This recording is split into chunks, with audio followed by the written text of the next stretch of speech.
করেছেন, সেটা হলো তুমি তো হজ্জে বাইতুল্লাহ তোমার উপরে ফরজ হয়েছে, হজ করেছো, তো আবারও তুমি উমরা করো, আবারও হজ করো, আবারও উমরা করো, উমরাও করো, শুধু হজই করো না, প্রতি বছর খালি হজেই যাইও না, মাঝে মাঝে উমরাও করতে যাই, মাঝে মাঝে উমরাও করতে যাই। তাহলে তোমার নির্দিষ্ট একটা সময় বাধা থাকবে না। তুমি শুধু বছরের নির্দিষ্ট একটা সময়ে আমার কবরে আসবে না, হজ করার জন্য আসবে না, জিয়ারত করার জন্য আসবে না, মাঝে মাঝে উমরাতেও আসবে, এটাই বুঝাইছে।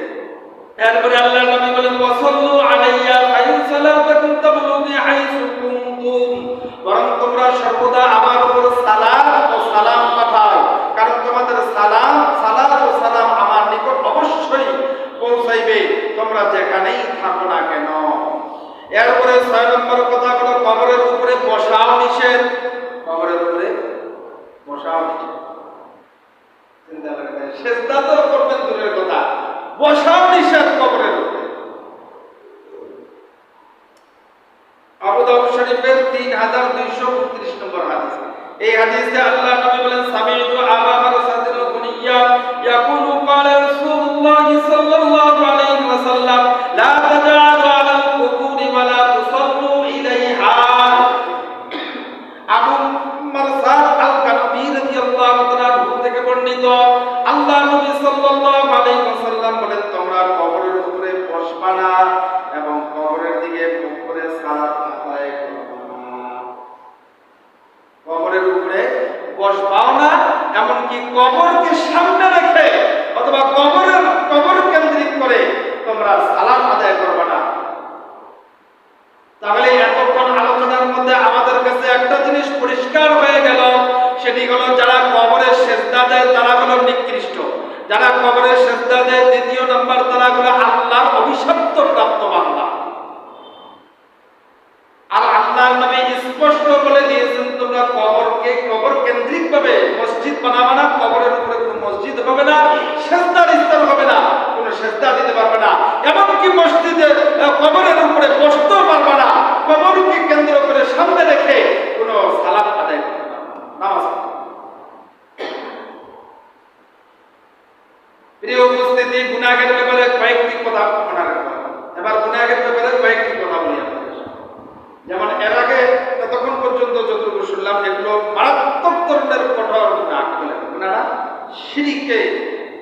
শিরিক পর্যন্ত পৌঁছায় যায়, এরকম গুনাহ, এত বড় গুনাহ যে গুনাহ আল্লাহ তাআলা ক্ষমা করবেন না,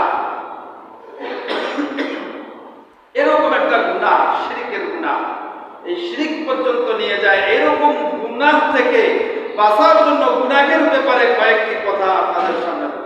1 নাম্বার, কৃত কর্মের কারণেই, আমাদের কর্মের কারণেই কিন্তু মুসিবত আসে জমিনের মধ্যে।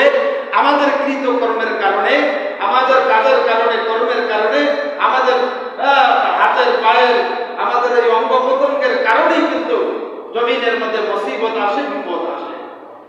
আল্লাহ তাআলা কোরআনে কারীমের মধ্যে সূরা শুরার 30 নম্বর আয়াতে বলেছেন ওয়ামা আসাবাকুম মিন মুসিবাতিন ফাবিমা কাসাবাত আইদিকুম ওয়া ইয়াফু আন কাসীর।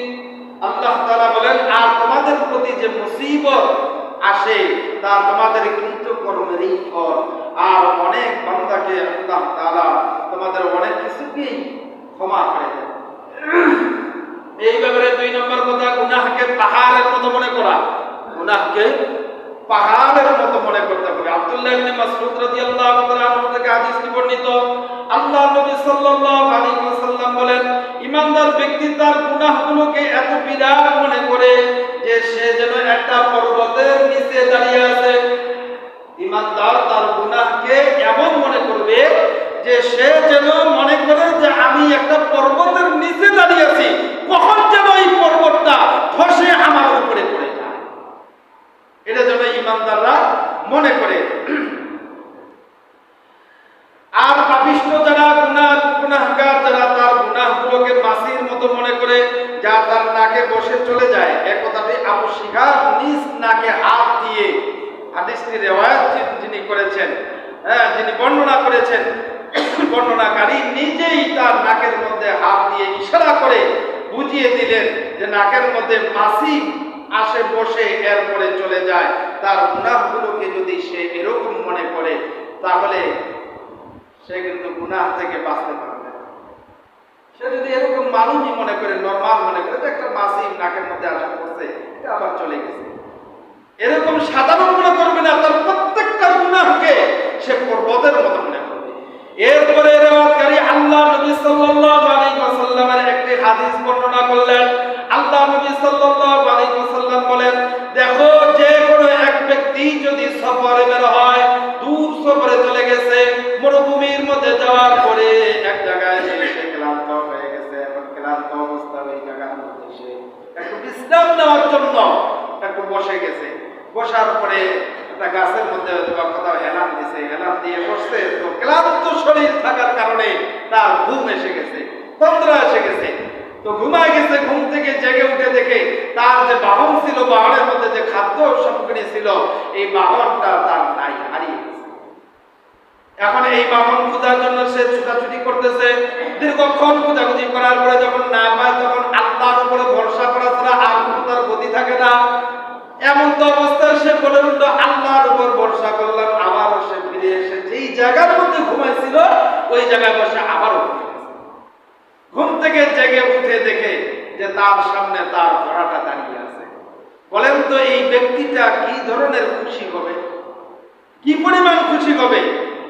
আল্লাহ নবী সাল্লাল্লাহু আলাইহি ওয়াসাল্লাম বলেন, কোন বান্দা যদি গুনাহ